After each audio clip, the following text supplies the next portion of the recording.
기후변화로부터 나도 지키고 가족도 지키는 부자 아빠 살아남는 아빠.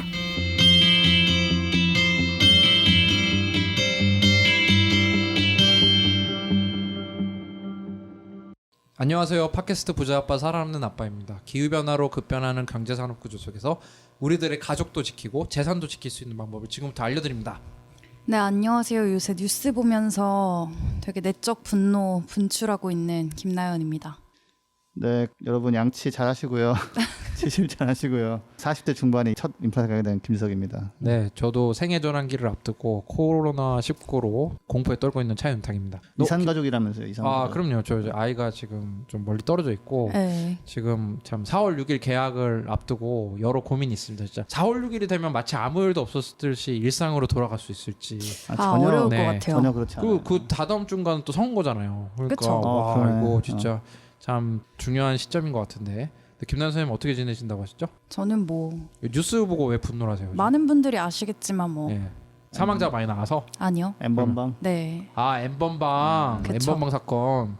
그래서 내가 아유 진짜 그 참 오늘 얘기하기는 좀 그런데 그런 놈이 있을까? 그러게요. 많은 분들이 분노하셨을 것 같아요, 그죠? 제대로 처벌이 돼야 네네. 이게 좀 없어질 수 있으니까. 잘 그리고 돼야죠. 지금 사실 신상 공개가 된 사람한테만 너무 관심이 쏠리는 것도 좀 방지를 하고 네. 그 이면에 지금 묻힐 수 있는 것들에 대해서 더 관심을 많이 가져주시면 그쵸. 좋을 것 같아요. 저는 아예 텔레그램 자체를 멀리 하려고 합니다. 그래서 이게 진짜 요새 정말 그래서 되게 많이 가입을 하시더라고요, 주변 분들이. 그 진짜 이런 일은 더 이상 있었으면 안 된다는 생각이 들고요. 네. 네, 정말 인권도 그렇고 아유 너무 추악스럽잖아요, 그죠? 네.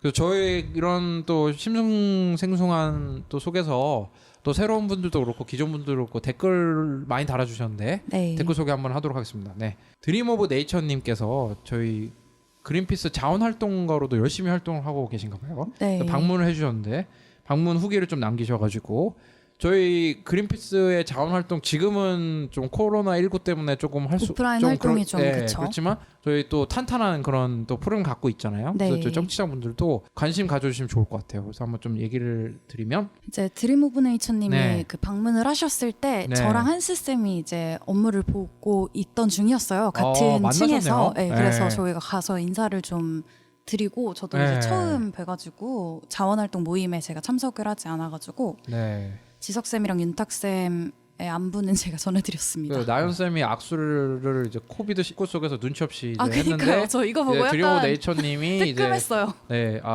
왜 이러지? 이러면서 농담이고. 그래하고 네, 그때 다 많은 분들 만나셨다고 해요. 네. 그린피스 열려 있습니다. 이제 코비드 19 때문에 좀 그렇긴 하지만 네. 이제 자원 활동가 많이 하면은 이제 청취자분들도 좀 부담 없이 많이 좀 활동해 주셨으면 좋겠습니다. 또 네. 그리고 은기환님께서 또 이렇게 댓글 달아주셨네요. 이제 감사합니다. 방송 잘 들었습니다. 기후 위기를 주요 쟁점으로 다루고 있는 국회의원 후보를 패널로 초대하면 어떨까요?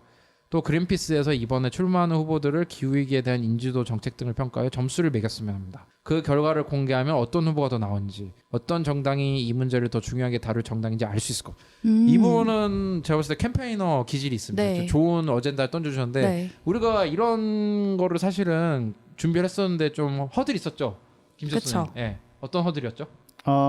우리나라 선거법상에 예. 이렇게 뭐 A, B, C 이런 식으로 평가를 하면은 예. 그 자체가 선거법 위반으로 돼 있더라고요. 진짜 답답하죠. 그죠? 네. 답답해 미치는 거죠. 아니 그러면 이게 그래서 옛날에 저도 깜짝 놀랐는데 이제 뭐 낙선 운동 같은 거 펼친 분들이 줄줄이 네. 검찰에 불려가셨다고. 네. 그리고 저도 참 우리나라가 이게 좀 그 선거나 이런 쪽에서 좀 더 이렇게 나은 방향으로 나아가려면 그렇죠. 국회의원 어떤 후보가 괜찮고 어떤 게 안 좋고 이런 거 좀 자유롭게 말할 분위기가 돼야 되는데. 그래서 저희가 사실은 네. 뭐 정당이나 후보에 대해서 이런 평가 기준을 좀 세우고 그런 걸 공개를 하고자 했었잖아요. 그린피스 미국 사무소 같은 경우는 이제 대선 후보의 성적을 매기고 있죠. 네, 그죠? 그냥 뭐 홈페이지에 아예 공개를 해놨죠. 네, 근데 저희 국내 같은 경우는 선거법이 워낙에 이제 그렇기 때문에 제가 좀 그런 아쉬운 점이 있지만 그런 아쉬운 속에서도 저희가 대한민국의 여러 정당들이 그린 뉴딜이라는 정책을 이제 반영하도록 정책에 네. 저희가 많이 활동을 했죠. 네. 또 그거와 관련해서 저희가 다음 주에 정상훈 캠페이너분 말고 이승선 캠페이너분을 또 모셔가지고 그런 얘기를 좀 더 나눠볼 수 있도록 하겠습니다. 네, 근데 몇 가지 좀 말씀드리자면 저희가 나름대로 내부에서 평가는 했었고 정당별로 네. 관련해서 뭐 보도자가 나간 것도 있었고 네. 그 기후 비상행동이라는 곳에서 선거법에 위반되지 않는 수준에서 누가 더 잘하고 있는지 이런 거는 평가를 한번 했었어요. 네, 그리고 네. 기자회견 네. 하시면서 그게 아마 표정으로 이렇게 네, 표현되어 표정으로, 있었을 예. 거예요. 네. 그래서 그 나와 있고 그다음에 그 선거관리위원회 홈페이지 보면은 이제 이번 총선 공약이 이렇게 쭉 나와 있는데 네. 민주당 같은 경우는 뭐 세 번째 우선순위로 기후 그린 뉴딜 얘기를 해요. 네. 근데 다른 정당을 보면은 이제 순위가 다 좀 다르단 말이에요. 네. 그러니까 저희가 이제 뭐 예민한 부분이라서 지금 딱딱 말은 못 드리지만 들어가서 조금만 시간 투자하시면 누가 더 중요하게 보는지는 나와 있고 정의당 같은 경우는 어떻습니까? 그 정의당이 그 평가에서도 기후 비상행동이 뭐라고 했었더라? 워딩이 기억이 안 나는데 네. 예, 아무튼 뭐 잘한다고 나와 있고 뭐 민주당 같은 경우는 조금 좀 적극적으로 좀 안 한다라는 그런 좀 평가가 있었고 네. 근데 이제 후보별로는 우리가 지금 조사하는 게 있어요. 지금 저희가 네. 네. 그래서 4월 10일경쯤에 네. 저희가 조사한 것도 있고 그 기후 비상행동이 한 거 해가지고 뭔가 보도 같은 게 나갈 겁니다. 그래서 저희가 네. 일은 하고 있고 네. 결과는 총선 전에 좀 공유가 될 겁니다. 그렇죠. 저희가 선거법 테두리 안에서 할 수 있는 걸 다 하려고 노력을 하고 있는 네. 거죠. 그리고 진짜 깨어있는 유권자라면 기후위기 뭐 코비드19 같은 경우는 지금 뭐 갑자기 이제 온 그런 거긴 하지만 기후위기는 조금씩 진행이 되고 있고 10년 내 계속 피해를 줄 거긴 하거든요. 그죠? 네. 그러니까 이런 어젠더를 알고 있는 정치인을 뽑냐 아니냐가 큰 차이가 날 수 있다는 게 이제 도널드 트럼프 미국 대통령으로서 명확히 보여줬기 때문에 유권자라면 고민해볼 수 있을 것 같습니다. 네. 네, 그리고 이제 드림 오브 네이처님이 1,000원님께서 둘 다 이제 1,000개씩 꾸준히 후원해 주셨는데 감사합니다. 그리고 블루베리 민도사님께서 아주 좋은 질문을 해주셨어요. 경기 남부지방에 국제공항 만든다는데요. 팟캐스트 듣다 보면 유럽 일부 국가에서는 국내선도 줄인다는데 불필요한 게 아닌지요. 네, 이게 그 지역에서는 저게 만들어지면 뭐 나름대로 이제 공사도 되고 뭐 일자리도 조금 생기고 이런 것 때문에 그 지역에 있는 분의 일자리 관점 이런 것만 보면은 뭐 원하시는 분들 있어요. 근데 지금 전 세계적으로 온실가스를 줄여야 되는 상황에서 공항을 확장하는 건 사실은 굉장히 문제가 많거든요. 네. 예, 물론 이거는 이제 부산에서 서울까지 올라와서 비행기 타셔야 되는 분들한테는 또 좀 이렇게 좀 안 좋게 들릴 수도 있겠지만, 근데 심지어 어떤 일도 있었냐면은 영국의 히드로 공항이라고 있어요. 유명한 공항이죠. 네, 유럽의 뭐 허브 공항이라고 네. 불릴 엄청나게 많은 정도로 사람들이 다니죠. 네. 예. 근데 거기에서 이제 활주로 하나를 더 추가하자. 활주로를. 예. 했는데 그걸 가지고 한 7, 8년을 싸웠어요. 음. 근데 결국에는 이제 정부에서 이건 만들겠다고 했는데 법원에서 이걸 만들면은 온실가스 더 늘어나는데 네. 그런 걸 전혀 감안하지 않고 그 건설 허가를 줬기 때문에 이것은 불법이다. 음. 예. 그러니까 어, 온실가스 불어한다. 배출이 늘어나는 것도 평가 기준에 들어가야 되는데 그거 없이 진행해서 했기 때문에 불법이다라고 하고 결론이 난 거죠, 법원에서. 이제 지난달 28일에 불허 결정이 났죠. 예. 불허 판결이 났고, 근데 이제 이것 같은 경우에는 이유가 조금 더 자세히 보면 온실가스 배출량이, 그러니까 이착륙이 당연히 늘어날 거 아니에요, 온실가스 배출량이. 네. 그리고 그 영향으로 이제 영국 정부가 파리 기후 협약에서 지키기로 한 그 탄소 배출량 목표를 못 지킬 수가 있다, 이렇게 이유를 달았더라고요. 그래서 그 판결이 더 의미가 있고, 히드로 공항이 2019년, 그러니까 작년 한 해 동안 47만 3천 대 항공기랑 8천만 명의 승객이 이용을 했대요. 근데 이 공항을 이제 어떻게 늘리려고 한 거냐면 2050년까지 연간 74만 대 항공기, 그러니까 2배는 약 안 되는 거죠. 그리고 1억 3천만 명의 승객이 이용하는 공항으로 키우려던 계획이었다고 해요. 근데 이제 여기에 제동을 걸어버린 거죠. 네, 진짜 이거 블루베리 민도사님 질문을 보면 우리 청취자의 수준이 나옵니다. 참 얼마나 진짜 시의적절한 이런 문제 딱 제기가 아닌가 싶은데, 사실은 뭐 공항 외에도 교통을 해결할 수 있는 여러 인프라가 있잖아요. 네. 기차역 같은 거는 좀 지면은 오히려 또 탄소 배출 줄지 않나요? 그러니까 이게 지금 우리가 이제 정치인들이나 뭐 정부에서 그 지역의 사람들의 약간 편의를 굉장히 크게 보고 네. 실질적으로 이제 지역을 완전 망가뜨릴 수 있는 기후 위기는 신경을 안 쓰는 식으로 판단하니까 추진이 되는 거고. 네. 근데 좀 뭐 전 세계에서 하여튼 영국이 제가 알기로는 처음으로 알고 있는데 아니 당신들 파리 협약 지켜야 한다고 하고 중요하다면서 왜 이걸 허가해 줬냐? 이건 하지 말아라. 딱 이렇게 판결 내려준 게 굉장히 그래도 조금 약간의 희망을 좀 보여주는 거죠. 우리나라도 이런 네. 논의가 좀 필요합니다. 예. 네, 그리고 또 원은성님께서 유튜브에서 태양광 발전을 하면 우리나라는 산을 깎는다는데 태양광 발전을 하는데 나무를 베는 것도 좀 안 좋지 않을까요? 라고 이제 댓글을 달아준 또 이것도 저희 전문가 계시죠? 김 네. 교수님. 네, 제가 이거 가지고 뭐몇 년째 하고 네, 있는데 네. 그 마음은 제가 알아요. 나무를 베는 게 뭐가 좋아요? 나무 베고 나무를 베면 안 나면 좋죠. 네. 되게 마음 안 좋아요. 네. 근데 이제 지금 보면은 지금 우리가 코로나를 막기 위해서 경제 활동을 제재하고 네. 공공시설을 폐쇄하잖아요. 그리고 우리가 중병에 걸리면 수술하기 위해서 생사를 가르고 막 뼈를 뭐 깎아내고 막 이렇게 하잖아요. 그러니까 지금 이제 지구 온난화 기후 위기가 코로나보다 한 뭐 몇백 배 더 심각해질 수 있는 위기예요. 네. 모든 게 다 처참하게 무너질 수 있단 말이에요. 그래서 이제 그거를 막기 위해서 에너지원을 바꿔야 되는데 그러다 보니 땅이 넓게 필요하고 그러다 보니 일부 그러니까 야산 같은 데도 지금 이제 해야 되는 면이 있단 말이에요. 그래서 사실 이거 언제 한번 크게 논의가 돼야 돼요. 그렇죠. 예, 환경단체에서 개발만 막으려는 분들은 재생에너지를 반대하면서 뭐 건물이다 하면 되지 않냐 이러는데 계산을 해보면 절대 그렇게 가지고는 안 돼요. 예, 그래서 환경운동에도 사실 종류가 되게 많잖아요. 그렇죠, 네. 그렇죠. 그냥 보존주의적 환경도 네. 있고 그러니까 지속 가능한 삶과 이 지구를 추구하자는 적도 있고. 예, 근데 한 가지는 해외에서는 태양광 풍력이 더 빨리 돼야 되는데 너무 늦다라는 얘기가 많이 나와요. 기사가 이 문제다. 더 빨리 확산돼야 된다. 온실가스를 10년 안에 50% 줄여야 돼요 지금. 근데 우리나라에만 유독 태양광 하더라도 산 깎으면 안 된다는 논리가 되게 많은데. 그러니까 저는 이해가 안 되는 게 이게 에너지 전환이 이렇게 시급하면 네. 왜 산을 깎아서 해야 되냐 이거예요. 그 땅을 국가가 열심히 확보를 해야 되는 거죠. 아 뭐 그렇죠, 그렇죠. 그리고 이렇게 나무를 이제 그러면 그런 게 확보가 안 되는 상태에서 이렇게 짓다 보면 나무를 몇 그루 이렇게 자를 수밖에 없는 상황이 오는데 그게 당연히 누가 좋겠어요. 거기에 이제 또 바이오 다이버시티 이슈도 있고. 그렇죠, 그렇죠. 그런데 지금 지리산 같은 데 보면은 나무들이 새하얗게 다 죽어 있죠. 근데 그건 네. 뭐 태양광 면적으로 볼 수도 없을 정도로 어마어마하게 많은 면적의 이제 그 침엽수림 같은 게 확 다 고사를 해버리잖아요. 그렇다는 거는 우리가 조금 고민을 좀 해봐야 될 것 같아요. 그렇죠. 어떤 네. 선택을 해야 되는지. 근데 이런 논리가 약간 누군가 만들어서 계속 퍼뜨리는 면이 있는데 원자력 쪽에서 이런 얘기 많이 해요. 보통. 그렇죠. 태양광이나 이런 재생 가능 에너지가 대체할 수 있는 에너지원이니까 그런 거겠죠. 그렇죠. 그래서 네. 그 어제도 제가 페북에서 마침 이거 가지고 한판 붙었는데 결국은 이 사람이 원자력 하는 분들이라고. 그러니까 원자력 하는 사람들이 우리는 땅 별로 안 쓴다. 근데 태양광은 저거 봐라 나무 베고 막 이렇게 공격하는 포인트를 만들어 왔는데 그거를 우리나라에서 막 모든 언론들이 다 갖다 막 쓰니까 전 세계적으로는 태양광 풍력이 너무 늦게 늘어나고 있다. 너무 천천히 늘어나고 있다라고 하는데 우리나라에서만 유독 태양광이 나무 벤다고 그냥. 나 이거 정말 어이가 없는 게 태양광 말고 원전 발전소 부지는 훨씬 더 까다롭잖아요. 맞아요. 그럼 원전 발전소 부지는 훨씬 크잖아. 그럼 거기 지을 때는 정말 그 모래 한 톨 안 건드렸을까? 말이 안 되잖아. 당연히 그 원전 발전 부지 지을 때는 어마어마하게 그 깎고 평탄화 작업하고 했을 거면서. 네. 그 우리나라 네. 국토의 0.5%가 네. 네. 골프장이에요.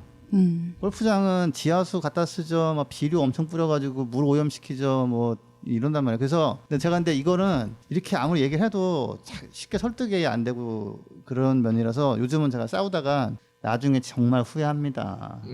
나중에 산이라도 깎고 태양광 안 한 거에 대해서 정말 후회하게 됩니다라고 그냥 얘기하고 끝내는데 그 외신을 한번 찾아보세요. 한번 그러면은 해외에서는 태양광을 빨리 못 늘리는 게 문제라고 그러지 산에다 설치했다고 문제라고 하는 경우는 그리고 저 궁금한 게 없습니다. 태양광을 산에만 설치할 수 있는 거 아니잖아요. 그건 아니죠. 근데 우리나라 이런 것도 있어요. 식량 자급률이 한 30%밖에 안 돼요. 그러니까 사실은 평지는 농지로 남겨야 된다는 게 또 필요하거든요. 그러다 보니까 결국에는 약간 야트막한 산 쪽 같은 데를 이용해야 되고 호수 이런 데 써야 되는데 또 호수 한다 그러면 또 뭐 경관을 해치네 뭐 네.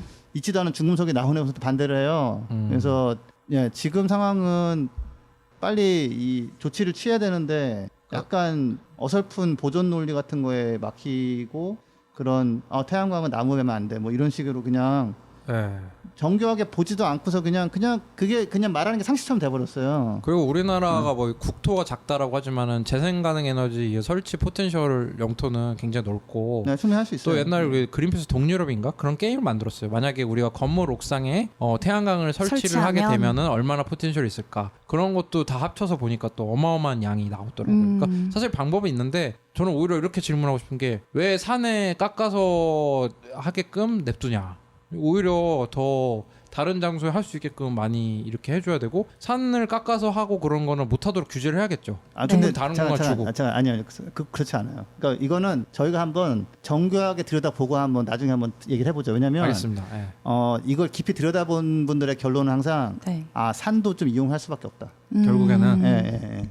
이거 뭐 저희 소재도 조금씩 떨어지고 있는데 이거 근데 굉장히 중요한 포인트예요. 네, 그러니까, 한번 깨고 가죠 이거. 한번 제대로 한번 짚고 알겠습니다. 가죠 우리. 네, 중요한 어젠더 다시 한번 던져주신 감사합니다. 제대로 원우선님 한번 감사합니다. 짚어볼게요 제가. 네, 그럼 저희 또 그린피스에서 하는 다양한 캠페인이죠. 캠페인 광고 한번 듣고 메인 소식 한번 다뤄보도록 하겠습니다. 플라스틱으로 넘쳐난 대한민국. 일회용 플라스틱 없는 장보기가 불가능할까요? 대형마트가 변하면 가능합니다. 그린피스의 플라스틱 제로 캠페인을 검색해 대형마트의 플라스틱 제로를 요구하세요.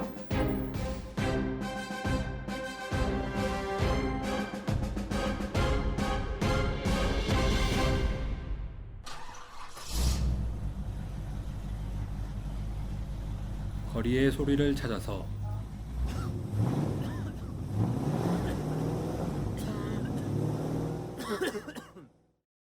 이 소리는 기후위기를 심화시키는 내연기관차가 매캐한 매연을 뿜으며 지나가는 소리입니다.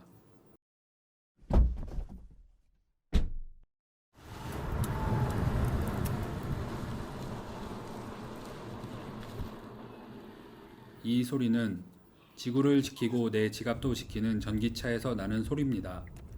환경과 전기차에 대해 더 궁금하신 점은 그린피스 홈페이지에서 내연기관차 이제 그만 캠페인을 검색해 주세요.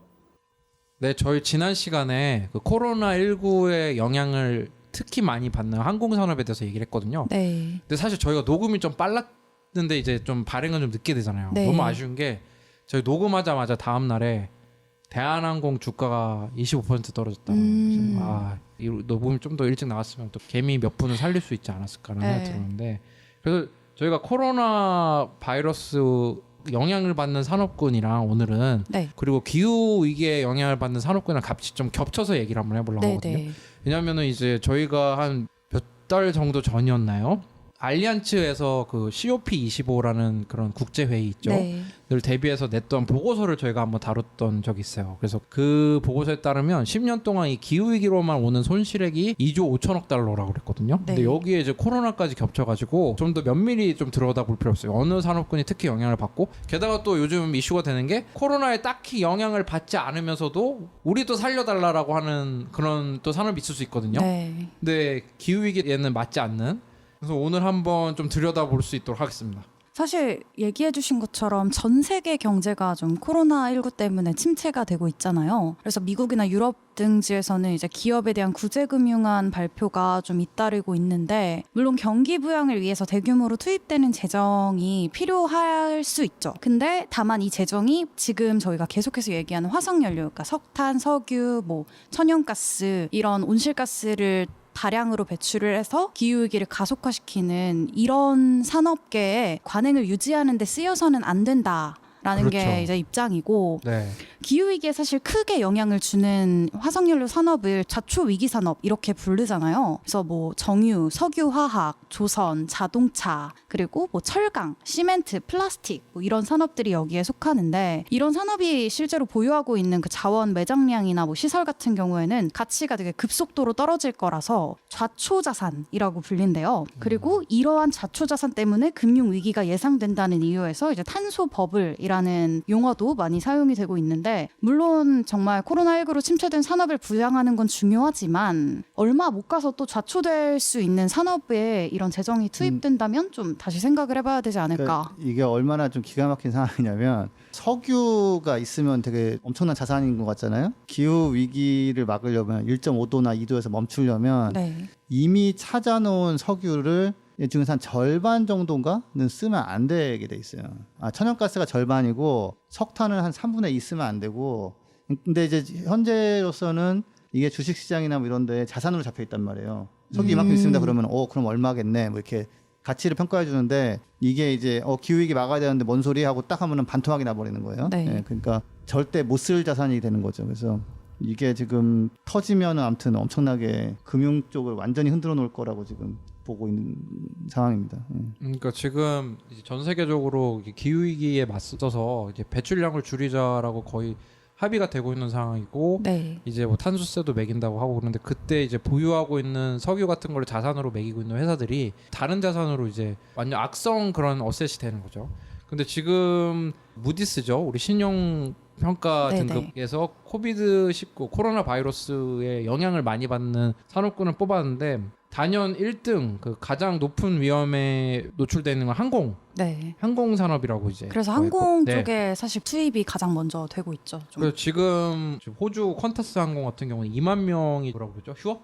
음. 하고 뭐 하여튼 난리가 났고 이제 근무를 안 하게 되면은 여러 영향을 미치니까 그런 게 있더라고요. 사실은 코비드-19 이전에 이미 항공사들의 출혈 경쟁이 너무 심했다. 근데 이거에 대해서 이렇게 화석연료 쓰고 이렇게 하는 거에 그냥 국민 보조금을 그냥 넣어도 되는지 네. 그거에 대해서 또 같은 얘기가 나와 있거든요.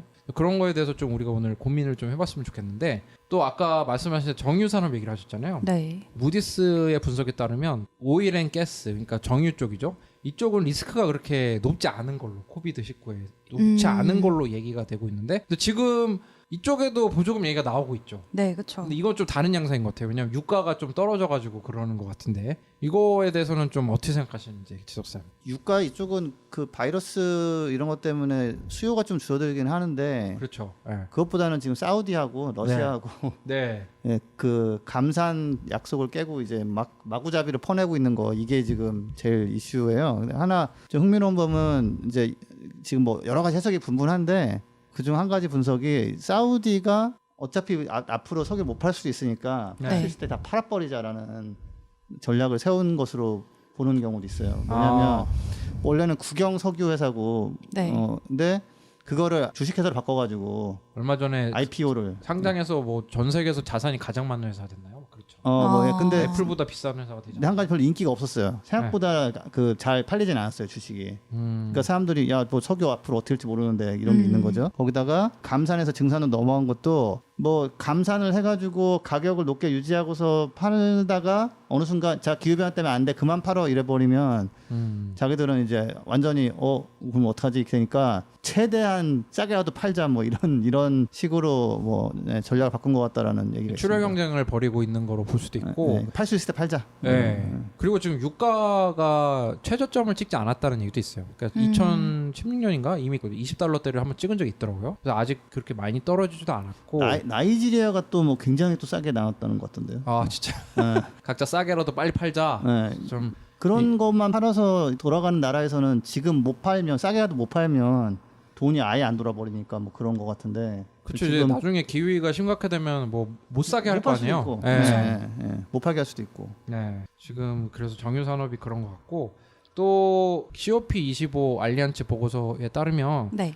자동차 산업은 기후 위기의 영향을 그닥 많이 받지 않을 거라고 그랬었는데 네. 지금 코로나 바이러스에는 항공 산업, 카지노 산업 네. 그 다음으로 영향을 많이 받을 거라고 지금 예측하고 있거든요. 네. 어떻게 보시는지요? 사실은 자동차 업계도 이런 소비 위축이 되게 전 세계적으로 일어나고 있는 상황이라서 마찬가지로 고전 중인데 이제 중국 2월 자동차 판매량을 지석쌤이 지난 방송에서 언급해 주셨는데 지난해 같은 달 대비 뭐 80에서 90% 이상 급감을 했다 이런 분석이 좀 나와 있더라고요. 그리고 미국 GM이랑 포드 같은 경우에는 이제 미국 정부가 국가 비상사태를 선포해가지고 생산에 차질이 생겼다고 알고 있는데 그리고 유럽 자동차 제조사 협회에서는 유럽연합 그린 뉴딜에 자동차 규제를 이제 강화하지 말아달라 이렇게 좀 로비를 하고 있대요. 근데 이 와중에도 좀 눈여겨봐야 될 기업들이 있는데 BMW랑 폭스바겐이 이제 2020년 자동차 온실가스 배출 목표를 그대로 유지해야 된다 이런 성명을 발표를 했다는 거예요. 그러니까 코비드19 때문에 뭐 세 번째로 어려운 산업이다라고 꼽힘에도 불구하고 지금 우리 뭐 내연기관차 더 팔아서 좀 살려줘 이게 아니라 그대로 좀 유지를 해서 이 온실가스 감축 목표에 기여를 하자라는 성명을 발표를 했다고 해서 이런 부분은 뭐 확실히 저희가 좀 알고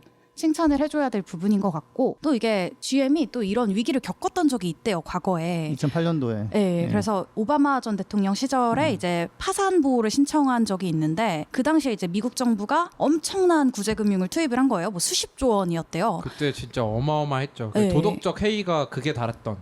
그래서 뭐 제너럴 모터스가 아니라 뭐 가버먼트 모터스다 뭐 이렇게 할 정도로 미국 정부의 기업이라고. 주식을 정부가 소유하고 있었나 네. 보였어요. 근데 이제 GM이 2013년에 다시 이걸 극복을 하고 민간 기업으로 돌아왔어요. 근데 이 극복을 했을 때 가장 중요했던 두 가지가 파괴적인 현실 수용 그리고 신성장 동력 투자 이렇게 두 개가 꼽힌대요. 이때 이후에 GM이 첫 순수 전기차 쉐보레 스파크 네. 그리고 볼트 EV를 출시를 했다고 하는데 네. 근데 뭐 실제로 네. 이렇게 막 전기차로 열심히 막 확 전환된 건 아니잖아요, 그죠? 확 이때 그러진 또 않았어요. 유럽 같은 경우에도 또 비슷한 일이 있었는데 2008년에서 2009년에 금융위기가 있었잖아요. 이때 유럽 경제복구 계획에 따라서 자동차 산업에만 75억 6천만 유로를 투입을 했대요. 그리고 이게 2년 동안에 75억 6천만 유로였던 거지 2015년까지는 총 200억 유로를 넘게 투입을 했는데 서류상으로는 이제 친환경차 개발에 이걸 써야 한다 이렇게 명시가 되어 있었다고 해요. 근데 실제로 르노랑 BMW를 제외하고는 이 비용을 전기차에 투자한 제조사가 없었대요.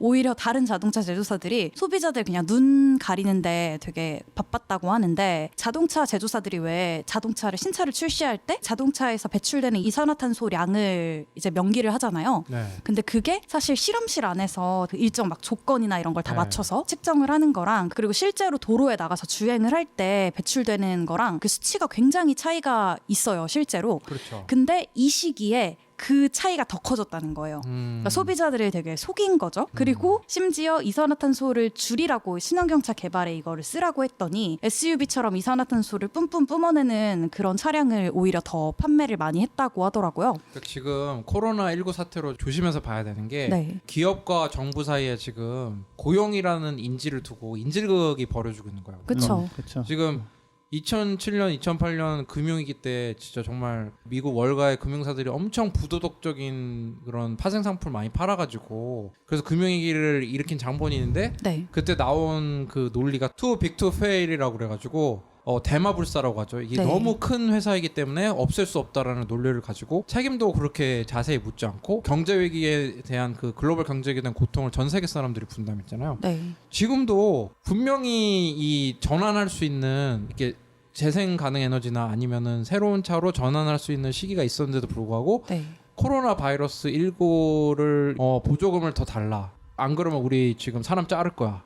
그러면은 곤란할 걸 이런 식의 인질극이 나오고 이미 컨설팅 업체들을 대상으로 해서 코로나 바이러스에 입을 만한 타격을 다 산업별로 다 뽑아내고 있잖아요. 그러니까 이거 좀 조심해서 봐야 될 것 같아요. 그렇죠. 네. 아무래도 코로나19 때문에 이제 자동차 판매량이 되게 줄어든 거는 맞아요. 근데 지석 쌤이 지난 방송에서도 얘기를 해주셨지만 중국 같은 경우에는 전기차도 판매량이 줄었는데 뭐 이제 전 세계적으로 보면은 전기차 시장은 그래도 괜찮게 굴러가고 있다는 평가가 나오고 있어요. 전체적으로는 그래요. 그쵸. 전체적으로는. 근데 이제 내연기관차는 더 고투 중인데 이제 전기차는 그 중에서도 좀 살아남았다고 볼 수가 있는데 아무래도 좀 지금 이런 불확실성이 큰 이런 현실을 고려를 해보면 지금 뭐 급하겠죠. 지금 당장 좀 벗어나는 게 급할 수 있어서 뭐 내연기관차를 더 풀게 뭐 규제를 좀 풀어달라 뭐 이럴 수도 있지만 사실 좌초 산업으로 분류가 되는 화석연료 기반의 산업에 속하는 만큼 좀 미래를 내다보고 이런 기회에 조금 더 빨리 친환경차로 전환을 하면 어떨까 하는 생각이 드네요.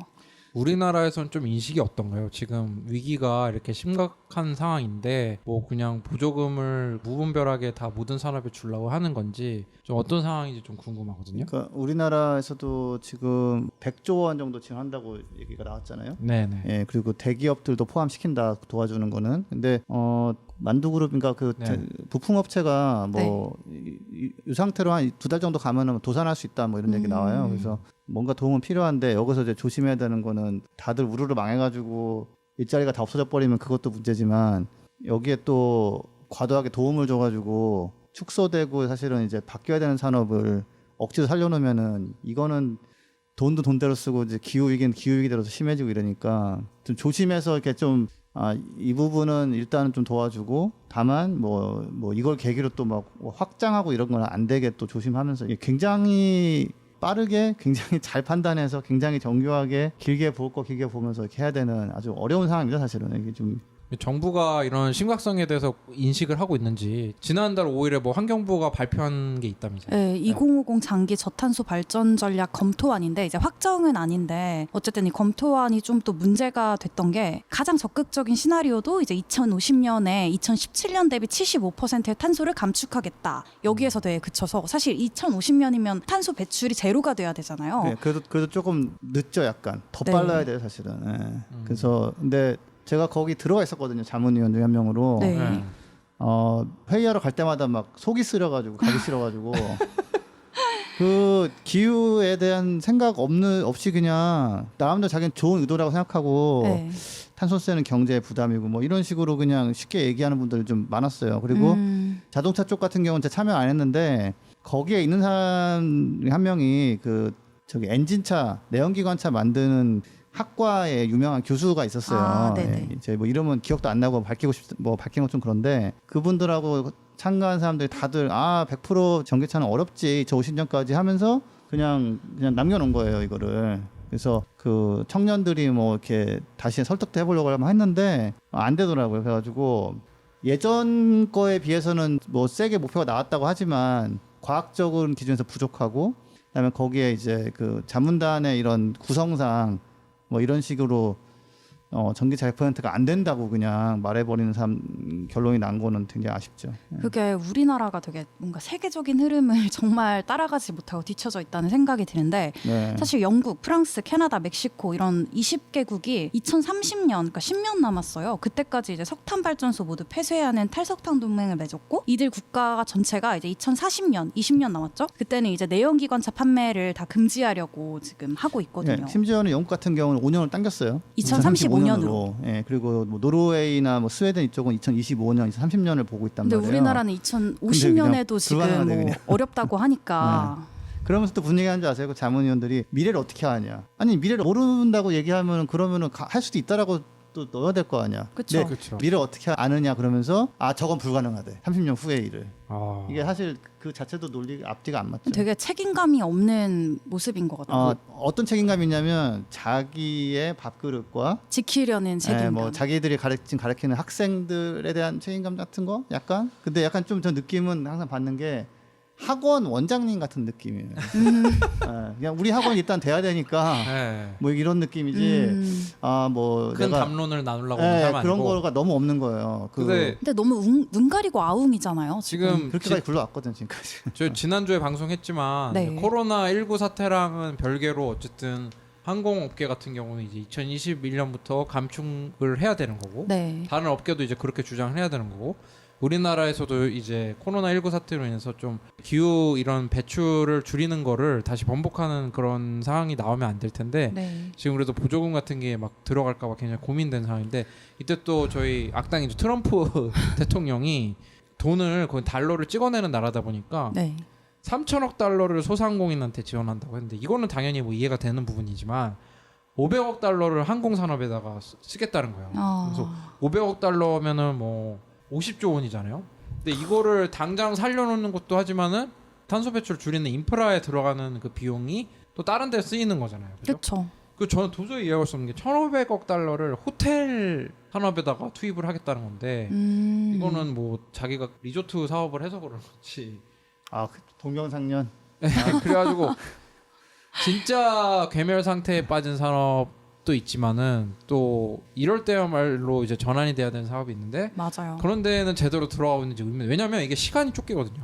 그렇죠. 코로나19 때문에 지금 뭐 고통받는 사람들이 많고 그래가지고 우리나라 같은 경우도 얼마 전에 재밌는 논쟁이 있었던 게 그 홍남기 경제부총리가 이제 이재명 경기도지사를 약간 간접적으로 이렇게 디스하는 그런 게 있었어요. 왜냐하면 이재명 지사가 이제 경기도민 전원한테 10만 원 기초소득을 지급하기로 했잖아요. 네네. 그랬더니 이제 홍남기 부총리가 이제 계좌에 10만 원 정도만 더 늘어날 뿐이라고 이제 평가 절하를 하는 게 있었는데 지금 이거를 경제학에서는 차탈리즘이라고 해서 그 이자율을 움직이는 게 아니라 이제 현금 지급이 좀 더 효과를 보겠다라고 보는 경제학파가 있거든요. 근데 지금 이게 선거랑 맞물리다 보니까 트럼프 같은 경우도 또 지금 1인당 1,000달러씩 주겠다라는데 네네.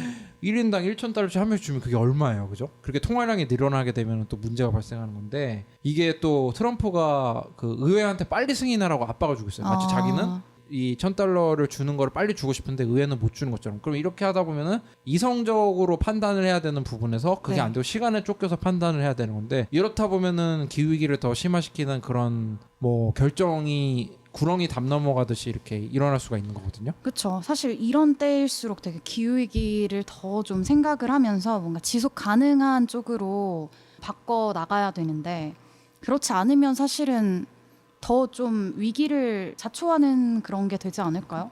그 또 한 가지는 그 항공산업 같은 경우는 통계를 보니까 지금까지 돈을 버는 족족 자사주를 매입해서 네. 주가를 올리고 주가가 올라가면 CEO들이 보너스를 받아요. 아. 그래서 또 막 뭐 몇십억에서 몇백억씩 돈을 받고 그렇게 해서 돈잔치 자기들끼리 막 하다가 어려워지니까 도와주세요. 이게 그러니까 왜 이런 걸 대비해서 돈을 비축해 놓고 대비를 안 했냐. 갑자기 그러면 도와달라고 그러면 이게 말이 되냐. 이런 논란이 지금 있는데 그러면서도 뭐 수십만 명 수만 명이 해고당할 것 같으니까 또 뭐 도와줘야 된다 이러면서 참 곤란한 상황이 온 거죠. 항공산업 같은 경우도 출혈 경쟁이 어마어마했고 미국의 뭐 셰일가스 같은 경우도 자기들이 이렇게 투자를 잔뜩 해놓고서는 이 유가 떨어지고 뭐 코비드 19로 이제 생산 줄고 하면은 그럼 보조금 내놔라 이런 식으로 해서 반복되는 거는 시민사회에서 좀 봐야 되는 게 아닌가라는 생각이 듭니다. 그래서 지금 보면은 이제 우리나라 같은 경우에 이제 뭐 원전에서 벗어나는 거랑 전 세계적으로 화석 발전 같은 거에서 벗어나는 게 네. 그게 거의 뭐 1, 2년 만에 생긴 변화가 아니잖아요. 네. 거의 10년 전에부터 있었다고 예측이 됐던 건데 그거에 집중하지 못하고 산업 전환을 못한 기업들이 이제 고용을 빌미로 네. 이제 우리를 어떻게든 살려내 달라 보조금을 달라 이런 식으로 하는 경우가 있는 것이 특히 지금 코로나19 사태로 인해서 좀 더 이게 불이 붙을까 봐 좀 걱정이 많이 되거든요. 네. 예, 우리나라 같은 경우는 두산중공업이 지금 뭐 최근에 뭐 그 뭐 무급휴직했나요? 아니면 뭐 순환 맞아요. 뭐 네. 근무를 네. 하나. 예. 네. 자꾸 탈원전 때문에 이렇게 됐다라는 얘기도 있는데 원전 쪽은 두산의 매출의 뭐 아주 큰 부분도 아니고 네. 그 탈원전 하면서 취소한 프로젝트는 앞으로 뭐 원래 한 4, 5년 후에 지을 거 이런 거기 때문에 실제 네. 현재 매출에는 큰 영향이 없는 거거든요. 가장 큰 부분은 사실 석탄 화력 발전이죠. 발전 네. 기기를 네. 너무 집중하고 다른 거 안 하다가 이렇게 좀 된 게 있고 뭐 플러스 또 다른 거는 두산 건설이 이제 여러 가지 힘든 게 있어가지고 중공에서 번 돈 갖다가 주고 하다가 손실이 난 것도 많다고 그래요. 그래서 근데 이제 다시 또 한번 정치인들 특히 뭐 총선을 앞두고 아 이거를 대량 해고 같은 게 나버리면은 너무 뭐 잘 못하는 것 같으니까 살려야겠다는 뭐 유혹도 있고 물론 이제 그분들은 안 됐죠. 안 됐는데 뭔가 구제를 하더라도 좀 도움되는 방향으로 이렇게 지속 가능한 방향으로. 예, 바꿔야 되는데 뭐 재밌는 제안이 하나 나온 건 정의당의 어떤 후보가 원래 두산중공업이 한국중공업인가? 그래서 그 네. 국영기업이었는데 네. 두산이 사가지고 사유한 거예요. 다시 국영화를 해가지고 석탄이나 이런 거 정리하고 풍력이나 이런 쪽에 이제 집중적으로 하게 역할을 뭐 하자라는 뭐 그런 정치적인 뭐 그런 주장도 나오긴 했어요. 아 근데 지금 사람들은 네. 지금 뭐 탈원전 때문에 이렇게 된 것처럼 생각을 다 하고 있잖아요. 사실 뭐 무리한 그 밥캐신가 인수한 것도 있고 그렇죠. 네. 그런 것도 있는데 그 경영에 대한 책임이나 이런 거는 묻지 않고 그냥 국민의 보조금은 들어가 버리는 그것도 이산화탄소 배출을 많이 좀 더 하죠. 가속화하는 산업에 그러니까요. 들어가게 사실은- 하는 거는 우리가 코로나19 사태인데도 좀 눈여겨서 감시를 좀 해봐야 될 것 같아요. 네. 도와주더라도 좋은 방향으로 사회에 도움되는 방향으로 될 수 있고 아니면 뭐 하겠다고 확실하게 만들어 놓고 해야지 네. 안 그러면은 나중에 진짜 한 2배 3배 후회하죠. 네, 지금 코로나19 사태로 이제 고용이 불안전하신 분 여러분들도 있을 텐데 저희가 그래도 이런 사태에서 더더욱 좀 잘못된 결정이 내려지면 안 되기 때문에 이런 걸 좀 지켜봤는데요. 또 위기 상황이 또 이제 또 기회가 될 수 있잖아요. 네. 이걸 통해 가지고 새로운 산업을 좀 집중 육성하고 이렇게 될 수 있는 기회가 됐으면 좋겠습니다. 그럼 저희 전하는 말씀 듣고 오늘 방송을 좀 마무리할 수 있도록 하겠습니다.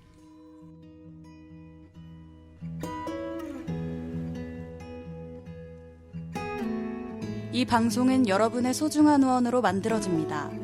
국제환경단체 그린피스 서울사무소에 후원해주실 분들은 네이버에서 그린피스 팟캐를 검색하시면 쉽게 후원에 참여해주실 수 있습니다.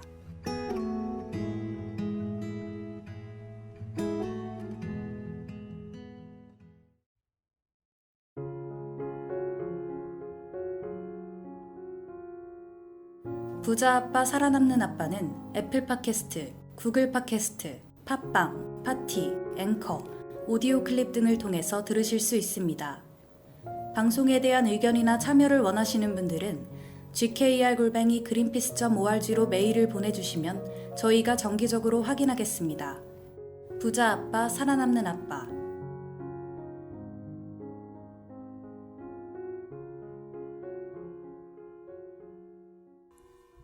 네, 지금 코로나19 사태로 많은 산업들이 어려움을 겪고 있는 가운데 정부와 기업들의 보조금 줄다리기가 시작이 됐죠. 네. 그 상황에서 기후위기가 이제 가속화되는 산업에 돈이 들어간지 아닌지는 우리가 면밀히 봐야 된다라고 오늘 말씀드렸는데 오늘 좀 방송 녹음하면서 어떠셨나요?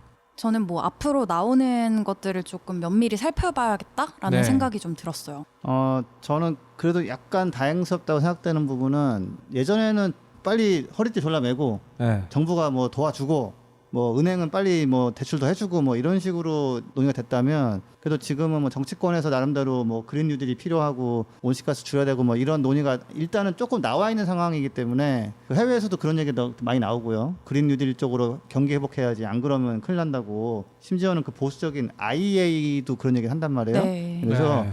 저희가 했던 캠페인이 나름대로 약간의 방향성은 좀 제시하는 단초는 만들어 놓은 것 같고 정치권에 뭐 캠페인을 꽤 했잖아요. 그 다음에 우리도 또 분발해서 또 계속 이런 쪽으로 가야 된다라고 알려서 좀 후회가 될 선택을 하지 않도록 그 많은 돈이 잘 쓰일 수 있도록 좀 하면은 좋을 것 같다 생각하고 다시 심기일전해서 잘 해보면 좋겠습니다. 그리고 저희 오늘 녹음하는 날이 사실 월급 날인데 네. 지금 힘든 상황에서도 월급이 들어왔잖아요. 그런데 정말 좀 다시 한번 말씀드리고 싶은 게 지금 그린피스 같은 데서 알리지 않았더라면 이게 국민들의 세금이 해외에서 원하지도 않는 석탄 발전소 이렇게 짓는 데 쓰이고 그것 네. 때문에 뭐 노르웨이 연기금 같은 데서 뭐 이런 투자 투자도 철회를, 끊기고 네. 연계가 돼가지고 그런 거 잘 모르고 있잖아요. 그래서 그렇죠. 코비드 19 때문에 이제 소상공인분들 이런 분들은 당연히 이제 긴급으로 생계 그거는 도움이나 이런 게 도와드려야죠. 필요하겠지만 네, 우리의 세금이나 이런 게 정말 기후위기를 가속화하는 그런 대로 스리슬쩍 쓰이지 않을지는 않도록. 좀 저희가 좀 눈 크게 뜨고 좀 지켜봐야 될 것 같습니다. 예, 다 끝난 다음에 한마디 좀 그런데 네. 그런 뉴스가 있더라고요. 배터리 생산 공장은 지금 잘 돌아간대요. 네. 근데 차 판매가 전기차 판매가 이제 유럽은 잘 되지만 중국 주춤하고 이래가지고 네. 돌아갈 수 있는 공장이 안 돌아가시는데 차라리 이런 전기차를 좀 더 많이 팔릴 수 있게 한다든지 이런 거를 하면은 그거야말로 약간 좀 의미 있게 돈을 쓸 수 있는 거고 이런 거니까 그런 걸 잘 찾아가지고 돼야 된다는 거를 네. 사족같이 한테 네. 말씀드립니다. 지소쌤 좋은 말씀 감사합니다. 그러면은 마지막으로 팟빵 뮤직의 쟁반땅콩님이죠. 페페 노래 듣고 마무리하도록 하겠습니다. 다음 주에 좀 더 좋은 소식으로 찾아올 수 있도록 하겠습니다. 네, 감사합니다. 감사합니다. 감사합니다. 조심하세요.